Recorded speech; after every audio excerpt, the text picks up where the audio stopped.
طيب السلام عليكم شباب. ان شاء الله we will finish all the bad effects of components in RF communication systems by today. So last topic to discuss on this part is going to be about noise. Before going into the details of how noise is induced into the different components and how it's modeled in RF circuits and so on, let's remember one thing which is very important. In a typical communication system, the source or the transmitter is sending the signal. The signal goes through some communication channel.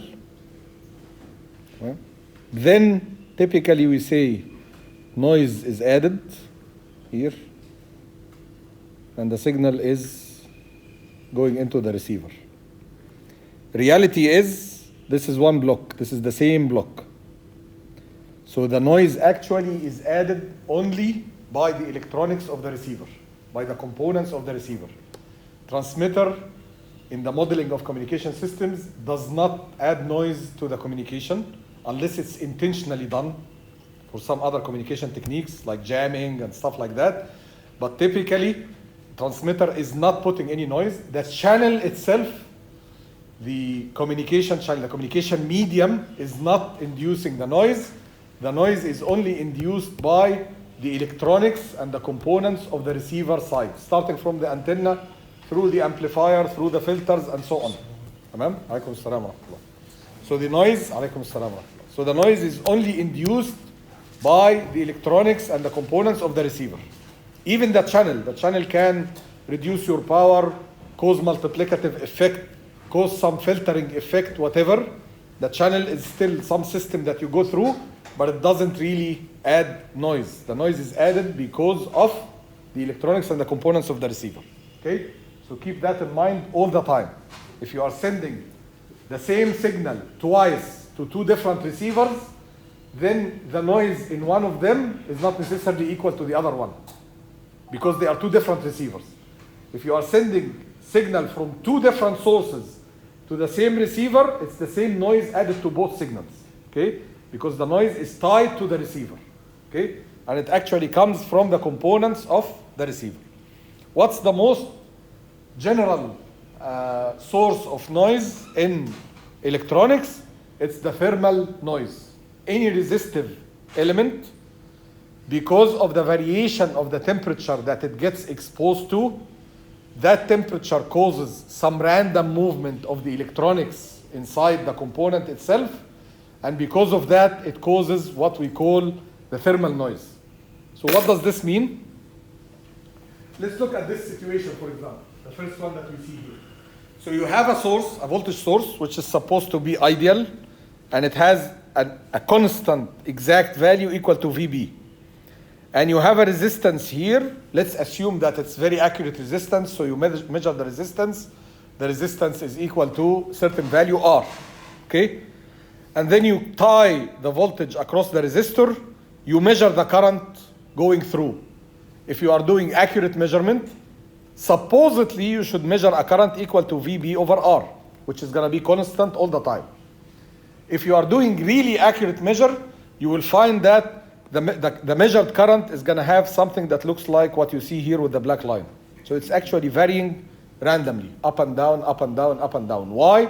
Because the thermal effect on the resistor is causing random movement of electrons.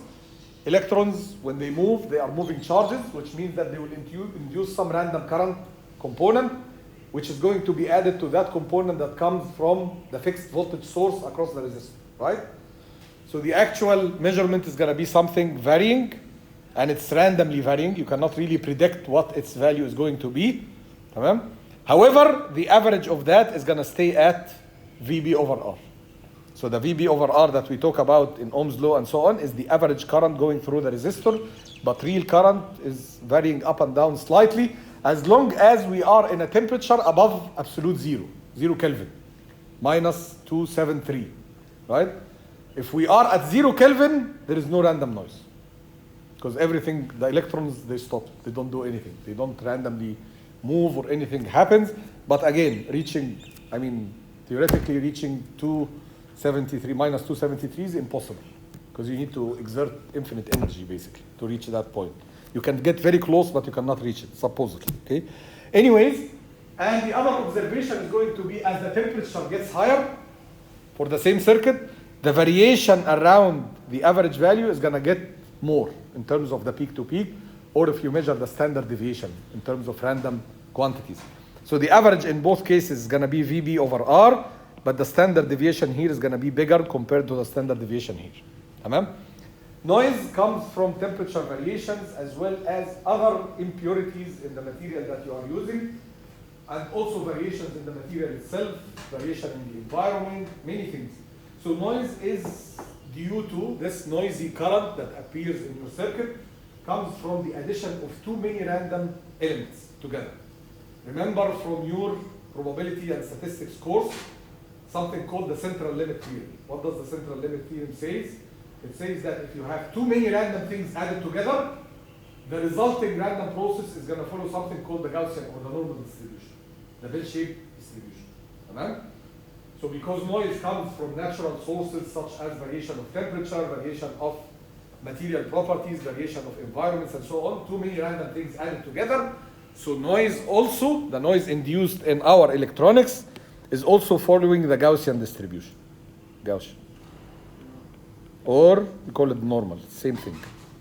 Okay, Gaussian or normal is the same distribution. How does it look like? We will actually explore this a little bit further as we go on. But for now, we figured out that one of the most important sources of noise is what's called thermal noise.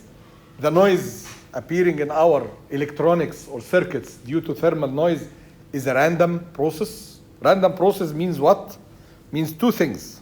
And I think in your communication course you studied already random process. مظبوط? Yes. Cannot deny this because I know. Okay. So you have a random variable, and that variable is also a function of time. So n is random, and it follows a certain distribution. We agreed now that it is a normal distribution, right? N of certain mu and sigma, and typically the mu is 0 for noise. So the average value of the noise is 0, and the addition of the dB over R causes that to shift and to be averaged around dB over R. But the noise itself, if you calculate its absolute average, is equal to 0. Tamam? Okay? But it is not just a random value, it's a random value that changes with time. So we call that a random process. Tamam? So noise is a random process. The problem is, in many cases, when we deal with signals going through different systems, we always tend to use the frequency domain representation because in many cases it's easier to deal with, because the output can be calculated without doing convolution. The output can be calculated using multiplication directly, right? So if I have any system and I have a signal going into it, this is a linear time invariant system, I can calculate the Fourier transform of the impulse response. We call that the transfer function of the system, or the response, the frequency response of the system. I can also calculate the Fourier transform of the input, and from that I can calculate the Fourier transform of the output simply by multiplying those two, x of f multiplied by h of f. Tamam? So I would like to do the same thing. I would like to represent my noise using frequency domain representation, so that when it goes through my system components or my different systems of the communication system that I'm trying to create, so I call them different subsystems or different elements or components, I can calculate the output knowing the input and the transfer function of the system. However, this is not similar to x of f, because x of f is deterministic, right? It's deterministic as a function of time. I can do the Fourier transform. This guy is non-deterministic, it's random, and it is a function of time. And if you try to do the Fourier transform for this, you'll not be able to calculate because of the dual property of randomness and being a function of time at the same time. The only thing that you can really calculate a Fourier transform for is what's called the autocorrelation of, so Rn of tau, the autocorrelation of the noise. So you do some calculation in time domain called the autocorrelation function. We don't care how you calculate it. Supposedly you know, but it's not our issue now. And then you take the Fourier transform of that. This is doable mathematically for the case of noise, because noise is a stationary random process. I hope you remember these terms from your communication. Random process is a new one. Okay. So it is a stationary random process, and because of that, you can actually calculate the Fourier transform of its autocorrelation function. And that is something called the power spectral density of your noise. Now I can represent noise in frequency domain. What's the difference between power spectral density and the Fourier transform? Think of it this way. This is magnitude versus frequency. This is power versus frequency. So this is square magnitude versus frequency. But this one is just magnitude versus frequency. Tamam?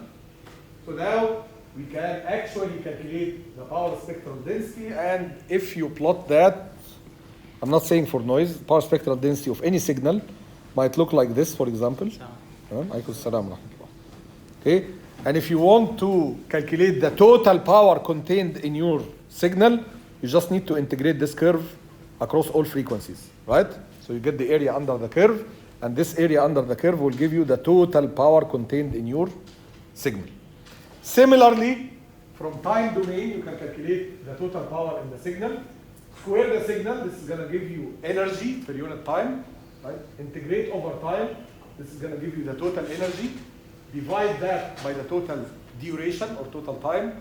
Energy divided by time is going to give you the power, and you have to do this across all possible times, so you have to take the limit as c goes to infinity. But as you can see, this is very difficult to calculate, as opposed to if you get the power spectral density and you calculate the area under the curve, it's much easier to calculate.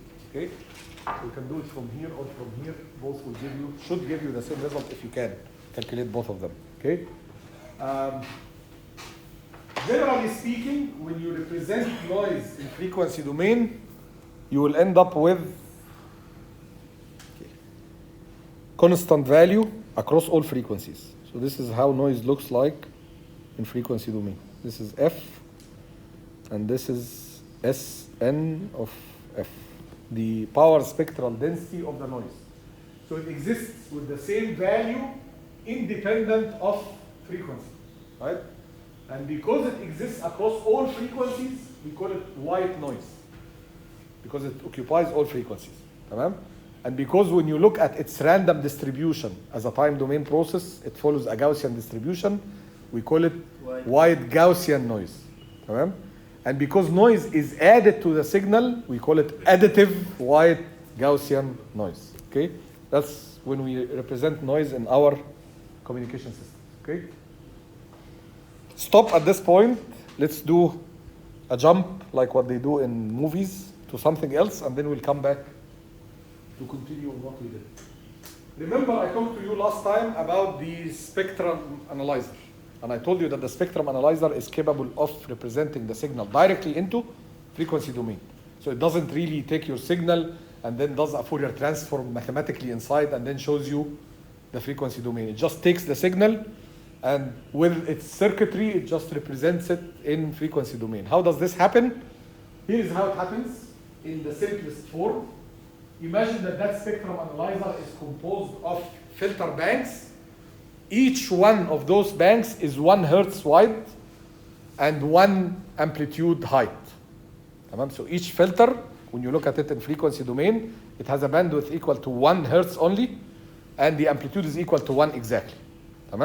And then the center frequency of each one of those filters, they are bandpass filters, they start with 1, 2, 3, 4, 5, so they are adjacent to each other. They occupy the whole spectrum. Let's say, for example, you want to measure the power spectral density of a signal, or show the spectrum of the signal, starting from 5K up to 5 mega.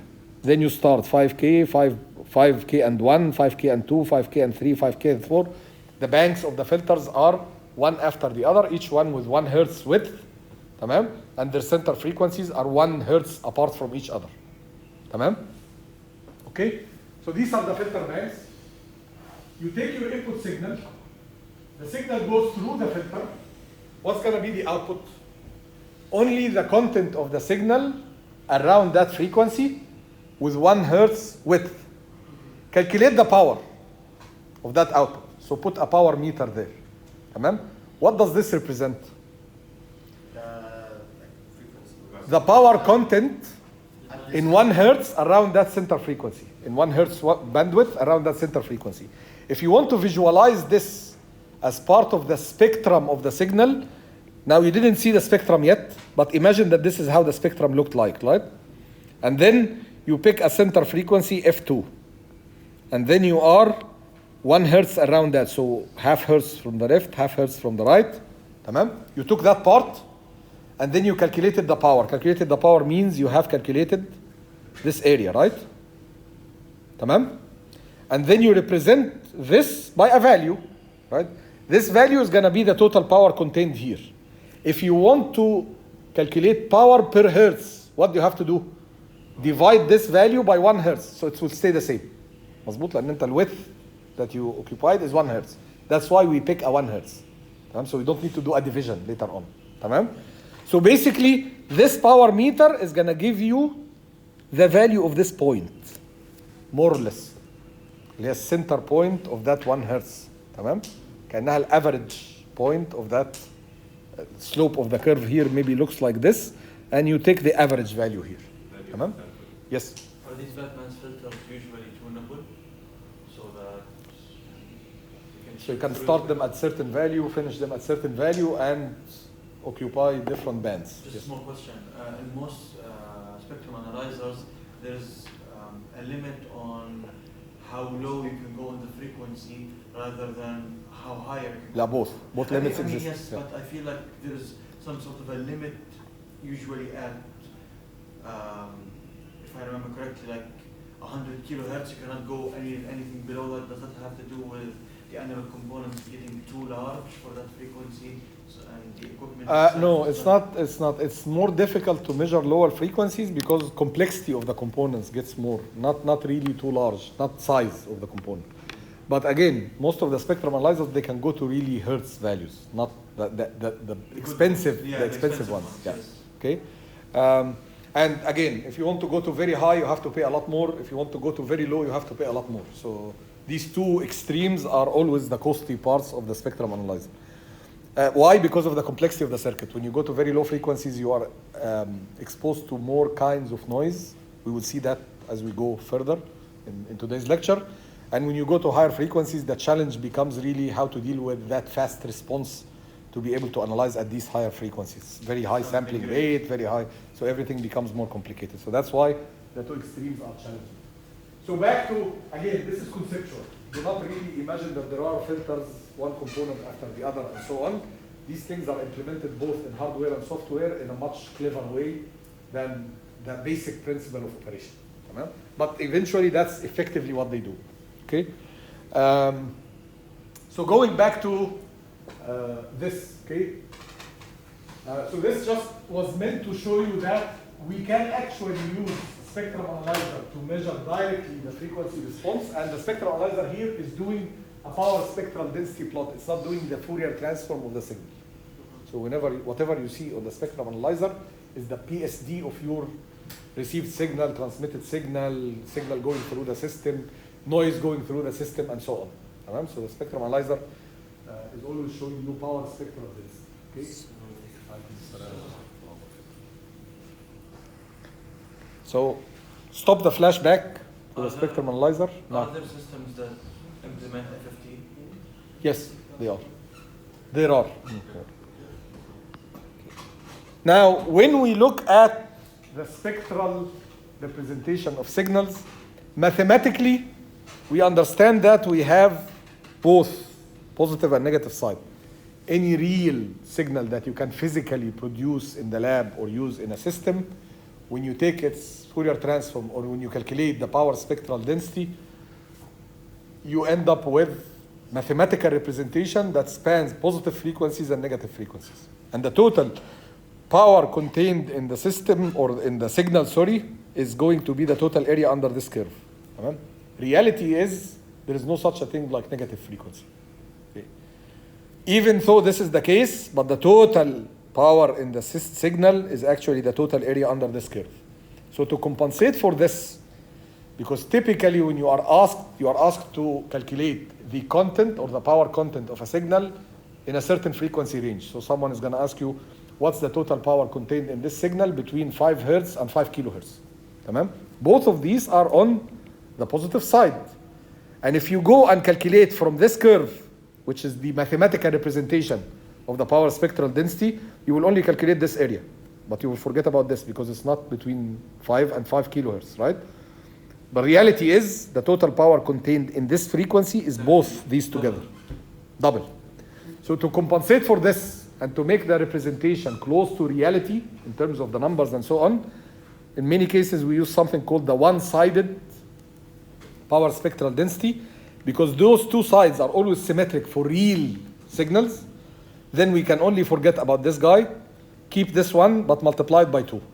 Such that when you calculate the area under, you are always going to get double the area that you had in this double-sided or two-sided one. Okay? And that double is the exact or the correct calculation that you should get. Okay? So the one-sided is the same as 1/2 of the two-sided, but multiplied by 2. And that's the one that we typically use in our calculations for powers contained in certain frequency ranges. خلاص؟ واضحة؟ Clear دي? So don't get confused. Okay? If you want to go back and deal with this, keep in mind that whenever you are calculating this area, you either have to multiply it by 2 or you calculate this and the mirror of it. If you want to go back to the theoretical representation or the two-sided representation. تمام? Or to just cut the story short, use the single-sided, which is already doubled, and when you calculate the area for this range, you will get the correct number. خلاص؟ Okay, يا شباب؟ طيب.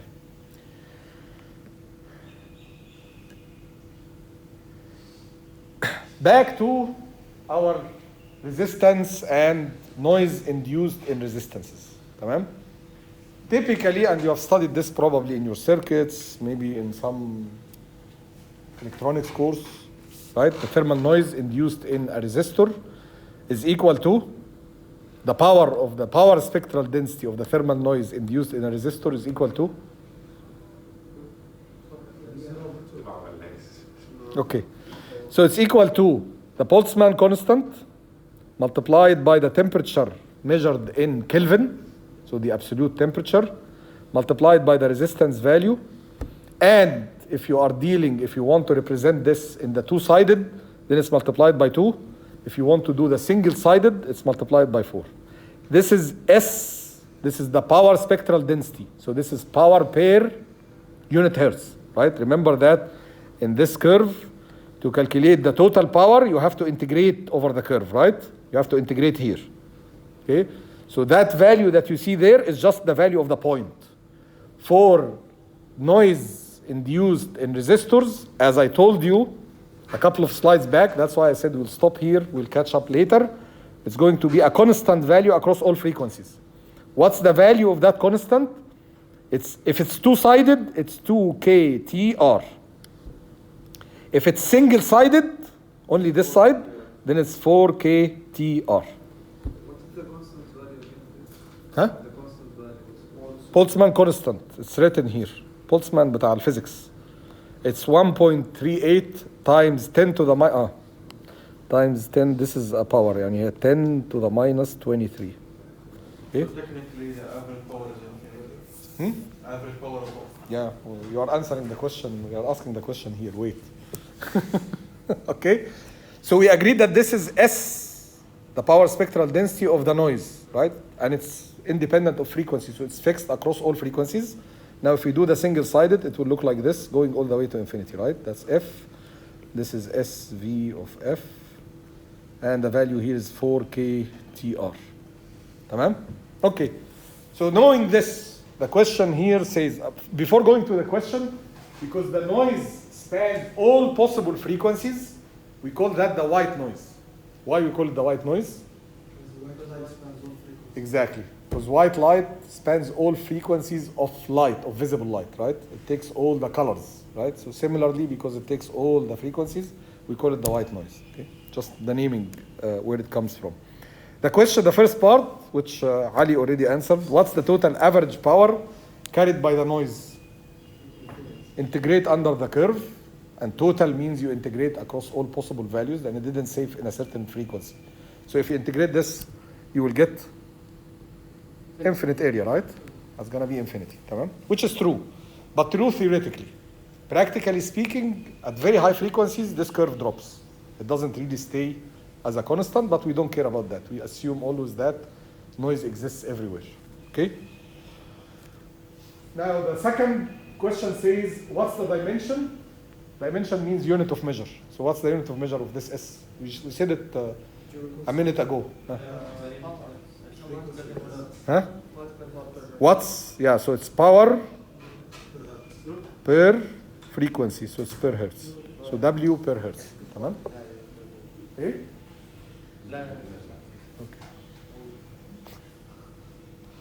Next, calculate the noise voltage for a 50 ohm resistor in 1 hertz at room temperature. What's room temperature typically?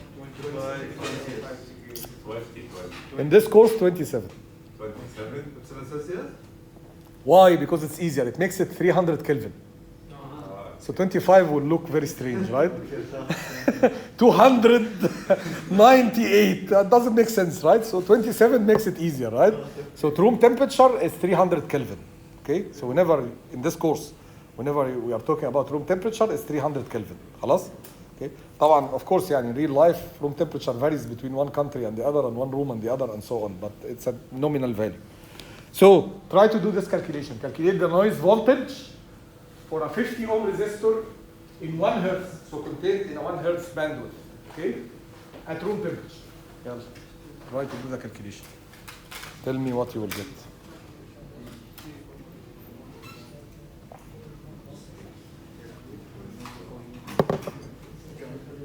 So anyways, the calculation is going to be easy. The power contained in 1 hertz, right, is equal to the 4 K T R and then multiplied by the bandwidth. The bandwidth here is 1 hertz only, right? So it's the same. So it's 4 K T R directly because your bandwidth is only 1 hertz. Again, multiplied by the bandwidth. Why? Because it's constant. So when I calculate the area or the integral, it's simply multiplying the width by the height, right? I don't need to do the integral. يعني ملوش لازمة هنا. Okay? So this is going to be equal to 4 times this guy, 1.38 times 10 to the minus 23 times 300, that's room temperature, times resistance 50. This is going to give you the power, right?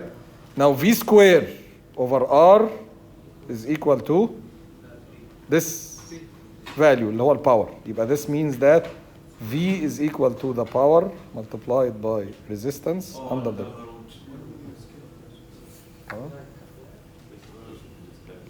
So كم؟ طلع كم؟ 6.43 nanovolts. Times 10 to the minus 9 volt. This is what? So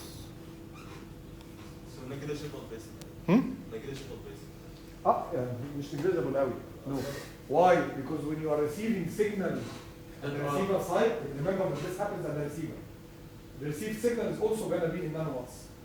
So don't worry about it. It's going to be very low signal and very low noise, and then you have to extract one from one. So it's not negligible at the receiver side. That's why we ignore noise at the transmitter. We don't think about the electronics of the transmitter adding any noise, because you are dealing at levels of watts and voltages, at levels of 1 volt and so on, right? But at receiver, you are talking about nanovolts or nanowatts, or very small values, so you start really looking at the noise because it makes a difference. Okay. طيب. Remember, kind of a switch back to when we were talking about frequency domain representation of the noise. And we agreed that we can only represent the noise using the power spectral density. You cannot really have the amplitude Fourier transform, right? We cannot have the regular Fourier transform. Now, if this is the case, if I represent the second order of the function, I'm representing the square of the process, right? Then I cannot just simply calculate the output using the typical frequency domain relation, because that relation was saying that if you put x of t here, x of f here, you will get y of f equal to x multiplied by h. Now I don't have x of f. I have the square of that, or something that represents the square, which is called the power spectral density. Can I still do some calculation to allow me to figure out how my noise is affected as it goes through the different components of the system? Yes, the same linear time invariant system theory says that if you are dealing with spectral values, the same relation applies, but rather than using h of f, you use the square of the magnitude of h of f. So you don't care about the phase in that case, only the magnitude of that frequency response. You square that magnitude, you multiply it by the power spectral density of the input, and this will allow you to get the power spectral density of the output. Tamam? So I can, yes? This applies to the power spectral density of any signal. not Any just signal. random Yes, exactly. Yeah, any power spectral density. Okay? So this means that I can still really, for example, calculate what's going to be the output from a filter when I have some noise going into that filter. I can calculate what's the output of an amplifier when I have some noise going into that amplifier. And I'm going to calculate that in frequency domain using the power spectral density, because that's the only way I can look at noise, right? I cannot really see it in frequency domain other than using the power spectral density. Full stop? Assuming there are no noise, we can just use the regular representation of the Fourier transform. Yeah, of course, but in that case, you cannot deal with the noise if you are using that. Yeah. Again, generally speaking, and because of our measurement devices are dealing with power spectral density, most of the time we will have to deal with the power spectral, whether it's the deterministic signal or the noise. Okay. Now stop at that time domain frequency domain representation and go back to circuit representation of noise, of thermal noise in circuits. Tamam? The thermal noise induced in a resistor can be represented in one of two ways. They are equivalent to each other, either as a voltage source that has 4 kTr1 as the value of the voltage, which is the power spectral density as the value of the voltage, or a current source parallel to the resistance, and that current source is going to be 4 kT divided by R. Okay? Again, this is kind of circuit representation so that you can show noise in your circuits. Okay? And in order to calculate some other stuff. Sometimes you need this representation to calculate, for example, what's going to be the noise at the output given a certain noise at the input, or given certain resistance at the input, and so on. Tamam? Polarity does not matter. A signal added to it noise or subtracted from it noise, it doesn't matter, because again, noise is random and it goes positive, negative all the time. So it doesn't matter whether you put it this way or that way, the result is the same. Always we want to deal with signal and noise as two separate quantities, and we care more about the power contained in this one and the power contained in this one. So you put it this way, that way, you will end up with the same noise power at the end, right? Okay, so it doesn't matter really whether you put it positive or negative. Another important thing is, if you have a circuit that contains reactive elements and resistors, the noise is only induced on the resistors. So you only model the noise across the resistors only. The reactive elements themselves, in terms of inductance and capacitance, they don't introduce noise in your system.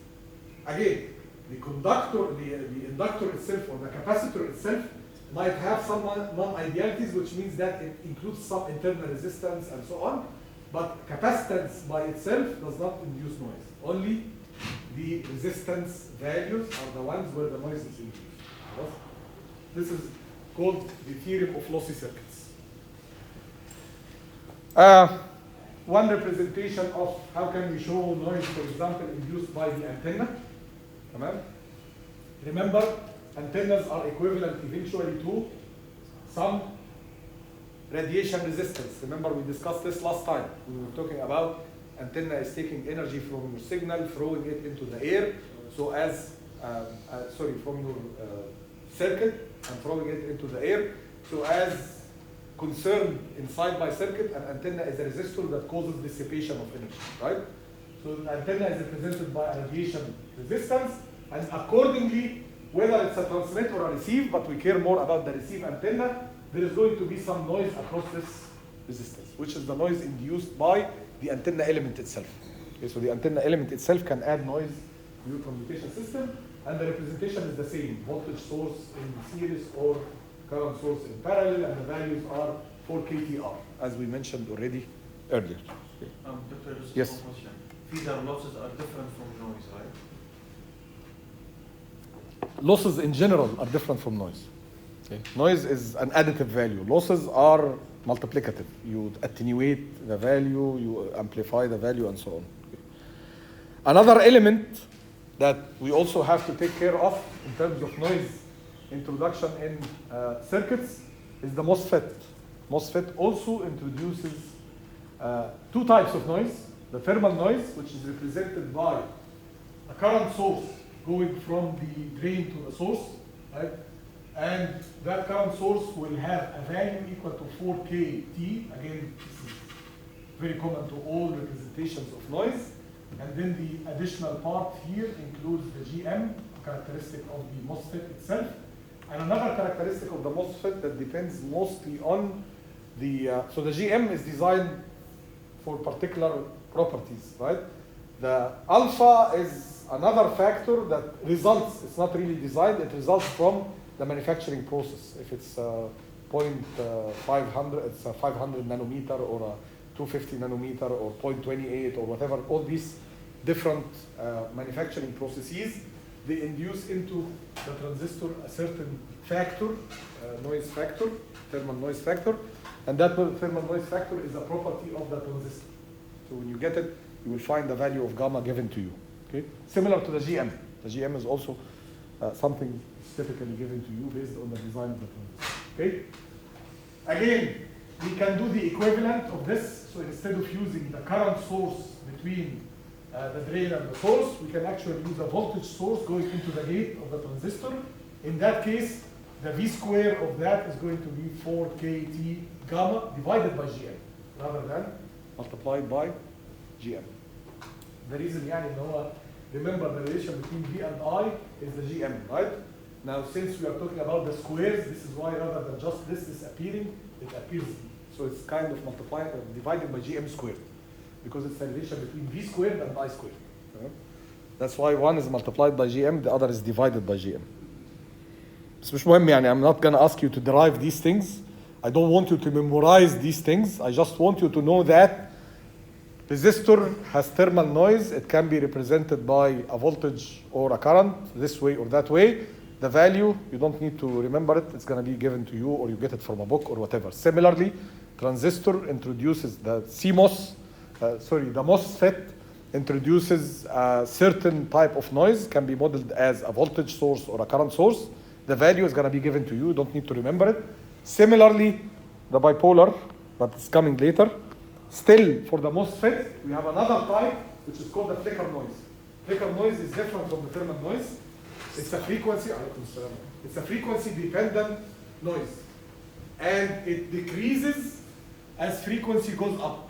So at higher frequency, you have less of that flicker noise. There is a critical point after which the flicker noise becomes smaller than the thermal noise. Remember, the thermal noise is constant all the time. Okay?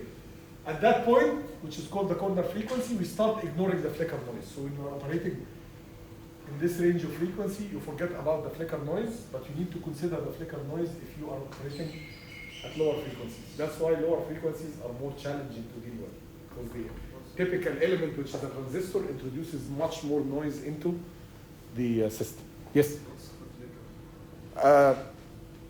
Explanation بتاعها بتحصل why يعني because of the migration of مش عارف holes from the gate to the, it has to do with the process of the transistor.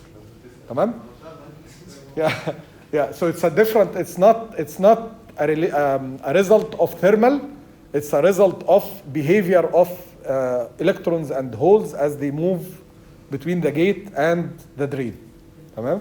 So it's something that has to do with the behavior of the PN most junction بتاعت الترانزستور. Okay? Just a small question. So there are MOSFETs that are designed to deal with very low voltage signals coming from RF. They will be designed, we will see here. They will be designed such that they reduce this noise. You see, there are factors here that you can control, so you make this smaller, right? So they will be designed. Is that your question, or I jumped in? It was part of my follow-up question. But my question mainly was, so such electronics exist that they deal with such low voltage, like in the nano voltage vicinity, that actually switch on and off. Yes. They're not affected that much by other elements of other systems. Okay, so at this low voltage, noise introduced from other systems can very much deteriorate their performance, right? بس it depends تاني what's the noise introduced from other systems. ما انت when you are designing for example a low noise receiver, let's not talk about amplifier only, تمام?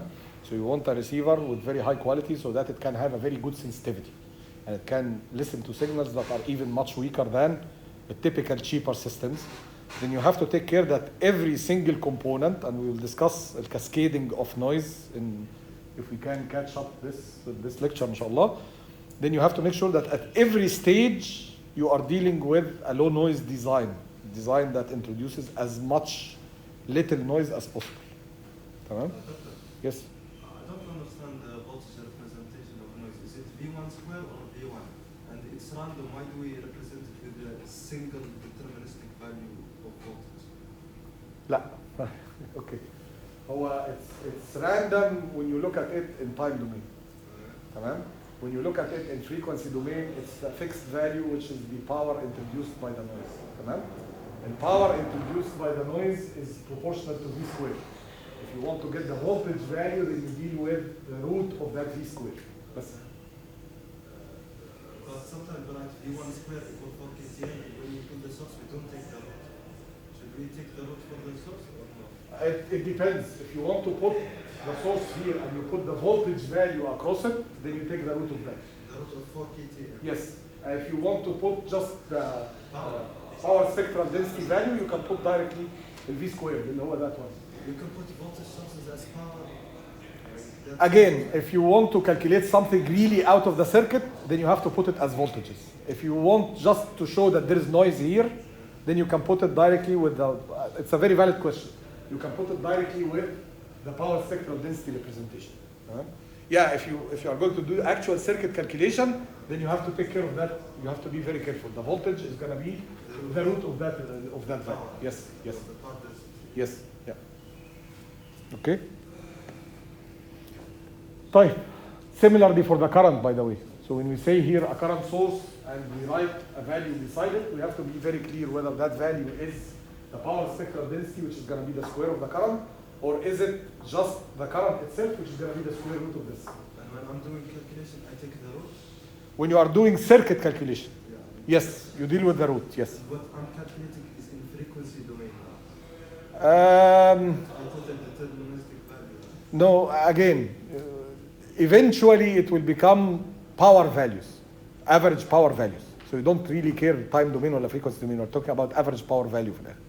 Okay?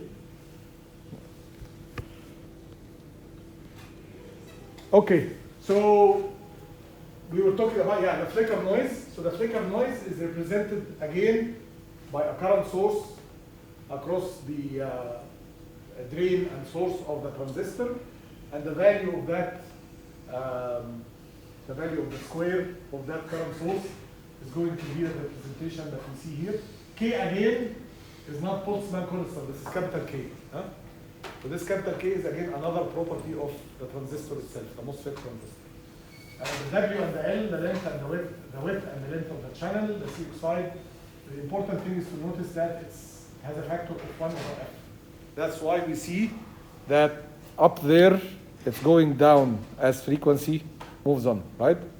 And then eventually at certain corner frequency, it will become less than the thermal noise that we presented already in previous slides.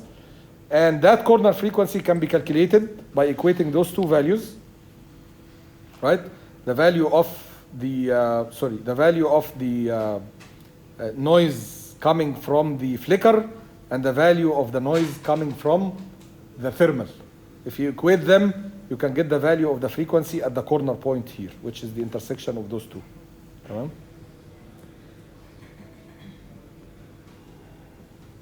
طيب.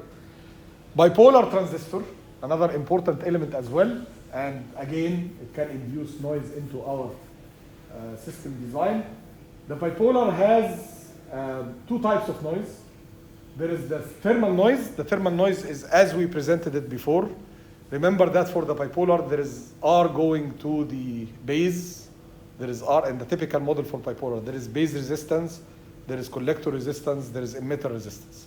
Each one of those, since it's a resistance, right, then it has some induced thermal noise. Tamam? In addition to that, there is something called shot noise, and the shot noise in the bipolar transistor is presented by a current source, one more time, going from the collector to the emitter, and the square of the value of that, which is the power spectral density of that noise, is equal to this representation, 4kT. Again, it looks like weird in terms of writing because I have 4 and T and Y they are not cancelled, but the idea is to represent everything in 4kT something. So that something is equivalent to the resistance value. Right? So it looks similar to thermal noise representation. Where does this come from? By definition, this current is equal to 2QIC, but then we have this relation between GM, IC, and Q. If you take IC multiplied by Q, it's going to be equal to GM divided by KT, multiplied by KT, and then you substitute in this relation, you'll end up with 4kT GM over 2. But you are not required to derive this. Just important thing is to know that there are two types of noise in the bipolar. One is the thermal, and the thermal is presented based on the values of RE, RB, and RC, the collector resistance, the base resistance, and the emitter resistance, directly. Tamam? Similar to O resistance thermal noise that we talked about before. The shot noise is presented by a current source going from the collector to the emitter, and the value of the power spectral density of that is 4kT GM over 2. GM, of course, is a property of the transistor itself. The difference, yes, تفضل. So the shot noise is only I and C. I and B is just used for derivation. Yes, yeah, only IC, INC, yes. Okay.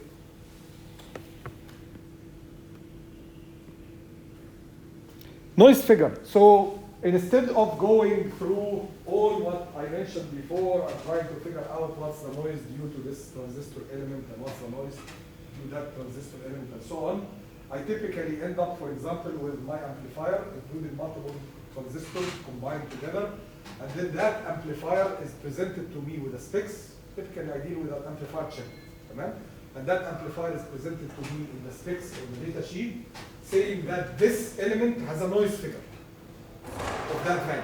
What's the noise figure?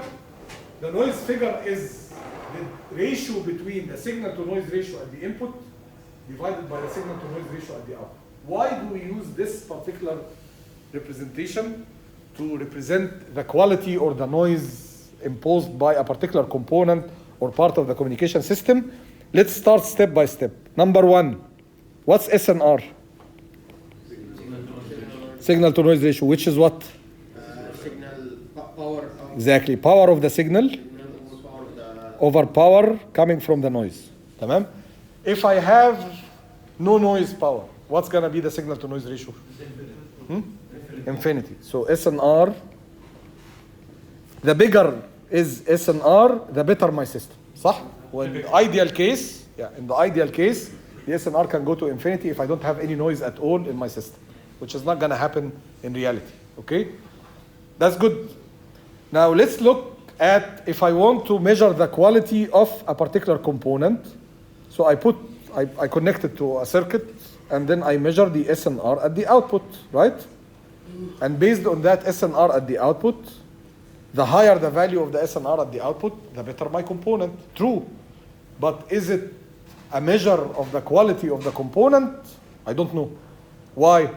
Because it could be have a noisy signal. Exactly. It might be that the input to this component is already very noisy, and the component did not really add that much noise, but what I see at the output is very bad signal to noise ratio, because the input is already with a good component of noise, right? So I need something that shows me what's the contribution of noise of this element only, right? That's why we do the noise figure. So now I'm looking at a ratio between what was the signal to noise ratio at the input, tamam, versus what's the signal to noise ratio at the output. If they are both equal, this means that my system did not make the performance any worse, right? So that's a very good system, okay? If that ratio, that noise figure, is greater than 1, then this means The system It's improving the quality. It's improving the quality. No, so the signal greater than 1 معناها signal to noise ratio at the output less than. Yeah, that's almost impossible. But if it happens at some point, معنى كده the system was actually able to remove noise, which is impossible by the way, تمام? Except in digital domain, but not in analog domain. Okay. Now the other option is from 1 and going above. As I go above, what will happen? Sorry, from 1 going below. Sorry, from 1 going below. As I go below, what will happen? More noise. More noise. will be introduced. Exactly. Tamam? So as I go below 1, this means that my quality of my system is worse. The system is introducing more, is causing the signal to noise ratio at the output to be smaller than the signal to noise ratio at the. يا جماعة, go up. الله يسامحك. Going up, the quality is going bad. Going up, the quality is going bad. Yes. Because the signal to noise ratio at the input is greater than the signal to noise ratio at the output, which means that my system is causing more noisy action, right? So as I go up, the quality of my system is bad. صح? Correct? Everyone agrees? ما تلخبطنيش تاني. خلاص؟ Okay. Now, the noise figure is either presented in ratio or in dB, doesn't matter. Typically, we use the dB representation. One question now, okay? Remember why we use this? Because we don't know whether my input signal is noisy or not, right? Imagine that my input signal is not noisy. What's going to happen to the noise figure? To be infinity. ليه? Because the SNR of the input would be infinity. Exactly. So in case, which cannot happen again in real life, but in case that your input signal is almost not noisy, the noise figure is not a good measure in that case. Tamam? Why? Because in that case, it will just give you a very large number that does not really represent whether your system is doing something bad to the signal or not. The whole idea here is that the input signal was itself without any noise, right? Even if your signal system adds noise to it, the calculation of the noise figure is going to give you something that goes to infinity. Tamam? So that takes us back to why did we define the noise figure? Because we don't know if the input signal has noise. Because if it has noise, I cannot just use the output signal to noise ratio as a measure of quality. So the general conclusion of this is, if your input is noiseless completely, let's say this is the first stage, so you just receive the clean signal, then in that case, to measure the quality of that system, you use the SNR at the output. Because the SNR in the input goes to infinity, so you cannot use it for the noise figure, okay? If your system is at some stage where you expect input to be noisy and output to be noisy, then in that case you use the noise figure for the quality of the measurement of the system. خلاص؟ يا شباب؟ اتفضل. This is now opposite. المفروض العكس. Like if you have noise figure, for example, half, it means it's 1/2. So the signal to noise ratio of the output is better than the input. Yes. So if it's less than 1, it's better. It's better. The quality, أنا بقول quality goes bad. Quality. Okay. هي يمكن quality بس من غير bad, لكن quality bad. Yes. Now. If they are the same, that means the system is not adding anything. Yes. So the quality is good. Yes. So it's going to be 1. Yes. If it goes greater than 1, that's the question. It's better? It's improving No? No, it's worse. Greater than 1 معناها ال SNR at the input is greater than the SNR at the output, right? Which means that the output is in a worse condition, صح? Yeah, right? هي the other way around, اللي هي going smaller than 1 is almost impossible unless your signal is somehow removing noise. Yeah. Just define it 1 over NF to avoid confusion. إيه؟ Define 1 over NF to avoid confusion. لا هي everyone is using NF. I cannot use 1 over NF. Even though we will show later on that NF they combine together using a 1 over N rule. We will see that. But anyways, here is an example of how you can calculate the noise figure for an amplifier, a low noise amplifier, which is connected to an antenna, right? Here you have the amplifier. You want to figure out what's the noise figure for this amplifier. So you need to calculate the signal to noise ratio at the input of the amplifier. You need to calculate the signal to noise ratio at the output of the amplifier. And then divide SNR in by SNR out, and the result is going to be the noise figure for this low noise amplifier. تمام? How do we do that? Remember, the antenna is going to have some input voltage, which is the voltage induced into the antenna due to the received signal. And because the antenna is represented by a resistor, it's going to have some noise over the resistor. Tmam? This noise, as we said, can be represented by a voltage source which is in series with the resistance. Now, The system is noiseless, won't that equal 1 for the noise system? فين noiseless؟ Noiseless circuit. لا noiseless circuit ده model representation. أنا لسه ما كملتش. Wait. Okay? So for the antenna, it's represented as input voltage and resistance with noise across the resistance, which is a voltage source in series, or you can put a current source. But here in this calculation, the voltage source is easier. Okay. Now, if this is again the value here is the square, so you have to make sure that the voltage itself is the root of that value. خلاص؟ عشان سؤالك was very good يعني, so it can cause confusion. Okay. Now, I want to calculate the input signal to noise ratio. What's the signal in this case? Vn. What's the noise? Where is the noise? Only what comes from the resistance that represents an antenna. Amen? So that voltage is going to be equal to, we call it VNRS, and if you want to calculate its value, it's the root of 4kTRS. Because that's thermal noise. Okay. So let's look at the SNR at the input. It's equal to the input voltage squared. هقول لكم ايه الالفا دي بعد شويه. Divided by the voltage across the resistance اللي هي الانتنا resistance square اللي هو noise voltage across the resistance. Okay. Why do we square them? Because we want signal power over noise power. So it's not voltage over voltage, it's voltage square over voltage square. تمام? What's the alpha? Remember, I'm interested in the voltage going into my low noise amplifier. The low noise amplifier typically has an input impedance. And the source in this case, which is the antenna, has an internal resistance. So the voltage that goes into the input is divided using voltage divider rule. So the voltage here is not going to be simply Vn, it's going to be Vn multiplied by Zn divided by Zn plus Rs. When voltage resulting from this noise source is going to be also VNRS multiplied by Zn divided by Zn plus Rs. Tamam? Okay, so that's where the alpha comes from. Even though it cancels, but it's good to know that it's there. لأن هي it exists in both of them when we take the ratio. صح؟ فالالفا will cancel مع الالفا. Okay? Okay? Squared عشان احنا we are not using voltages, we are using powers. Powers is proportional to square the voltage. تمام؟ That's why we square everything in that equation. Power of the signal على the power of the noise. Okay? طيب. Now this way I was able to get the Vn squared over VRS squared as the signal to noise ratio at the input of the amplifier circuit. How the amplifier is modeled? The amplifier is modeled by an ideal block, added to it some noise source.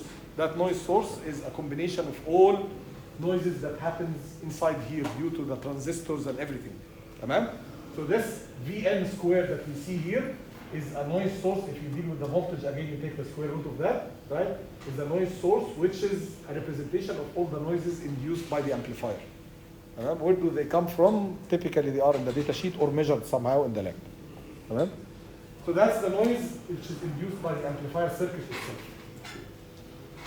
Now I have the Vn the signal to noise ratio at the input. I need to calculate the signal to noise ratio at the output. What's the signal at the output and what's the noise at the output? The signal at the output would be our input signal. Multiplied by The amplification factor. Yeah. This is an amplifier, right? So if you put some voltage here, it will produce that voltage multiplied by some gain. It's an amplifier, تمام? So the input here is Vn. طبعا Vn scaled by alpha لأنها across the two resistors, تمام? So Vn اهي. تمام? And then we square it because we want the power again, multiplied by the gain, AV, multiplied by the voltage divider. This is the useful signal that will be amplified and comes out as a useful signal at the output of the amplifier. But what's the noise that comes out of the amplifier? Two noises. One of them is the one that comes from the circuit of the amplifier, and the other one is the noise that came to the input and is going to be again reproduced at the output by the amplifier. صح? So I have two sources of noise. That's why I add them together here. This is the input noise after being amplified, and this is the noise added by the amplifier itself. Now if I divide those two values after squaring everything, it becomes the signal to noise ratio at the output. What's the noise figure? That's SNR in at the, divided by the SNR out, so you'll get this expression. Tamam? Again, you can write this way. Sometimes in this derivation, it's just taken from the book. Sometimes he puts the KTRS for no reason, and then he removes it again and represents it by VRS squared again. So this step, I don't think it was useful. But anyways, the end result of doing this derivation and canceling things out is that you will reach this representation. The noise figure of the low noise amplifier being attached directly after the antenna in this circuit is going to be given by 1 plus the noise induced, the power of the noise induced by the amplifier itself. This is from the amplifier circuitry, right? Vn squared. Divided by the noise induced by the input stage, مظبوط, multiplied by the amplification gain. And again, the factor here is just to make sure that we take the voltage divider into effect. So I can calculate the noise figure by measuring everything at the output, right? Because I can measure this at the output, and I can measure the output due to noise in the only input after being amplified, صح? Okay? And add 1 to that, the result is going to be the noise figure. Or you can go back to this representation, the one that you see here, the one that you see here, تمام? And think of it this way. These two things together is the total noise measured at the output, right? So that's what I call Vn out squared. Total noise, the noise due to the amplifier, and the noise transferred by the amplifier, تمام? And then this is divided by VRS squared, which is the total noise at the input. مظبوط? So total noise at the output divided by total noise at the input transferred to the output because it's multiplied by the gain. تمام? Both representations will give you the exact same value because they are the same equations played with. تمام? But they conceptually mean you can measure, either you can measure everything at the input or you can measure everything at the output in both cases. If you know the gain, of course. Of course. تمام? So this is just a summary of what I just mentioned, that you can calculate it one way or the other conceptually, but eventually it's the same calculation. تمام? Okay. I will stop here. Next time we will talk about the cascading, what happens when you cascade multiple stages with noise, and also we will mention what's the dynamic range of and sensitivity of a communication element, an RF communication element. And by this we are done with all the non-idealities. We'll talk later on about designs of different components. تمام? Enjoy.